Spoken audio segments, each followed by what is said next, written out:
రెడ్డి గారు ఏం చెప్పారు అమ్మఒడి కార్యక్రమంలో? అయ్యా, అమ్మఒడి సక్సెస్ఫుల్గా అమలు చేశాం, మళ్ళా అమలు చేస్తాం. ఇంతకుముందు 15,000 ఇస్తున్నాం, ఇప్పుడు 17,000 ఇస్తాం అని తన వాగ్దానంలో చెప్పాడు, మేనిఫెస్టోలో. ఎందుకంటే రాష్ట్ర ఆర్థిక పరిస్థితి తెలుసు, జగన్మోహన్ రెడ్డి గారికి తెలుసు, చంద్రబాబు నాయుడు గారికి తెలుసు. కానీ చంద్రబాబు నాయుడు గారు ఏంటి, పని అయిపోయింది పర్లేదు అని మీకు తెలుసు కదా. చాలా సామెతలు ఉన్నాయి. రేవు దాటిన తర్వాత తెప్ప తగలేసేది ఎవరు? నారా చంద్రబాబు నాయుడు గారు.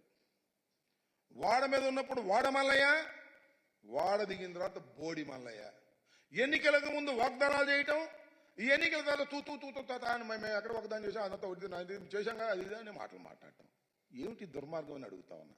ఇంత పచ్చి మోసం చేసేటటువంటి కార్యక్రమానికి నారా చంద్రబాబు నాయుడు గారు దిగజారిపోయారు.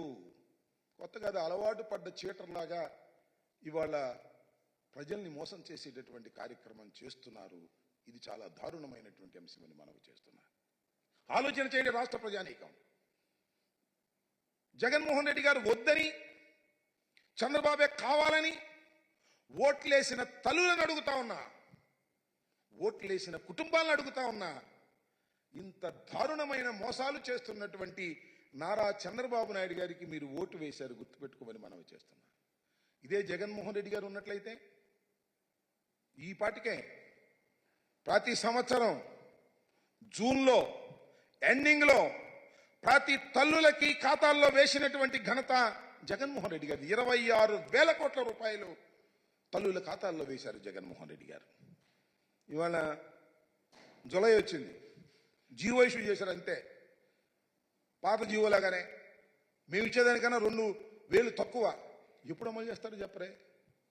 బళ్ళు తెరిచారే? జరుగుతున్నాయే? తల్లుల ఖాతాల్లో వేస్తున్నారా? ఎప్పుడు వేస్తారు చెప్పండి నారా చంద్రబాబు నాయుడు గారని అడుగుతా ఉన్నాం. ఈ సందర్భంగా వైఎస్ఆర్ కాంగ్రెస్ పార్టీ తరపున మేము అడిగితే సుయినేస్ అనేది రేపేదో ఆవేశపడిపోతాడు. మనం ఉచిత ఇసుక దగ్గర ఏదేదో ఆవేశపడిపోతున్నాడు.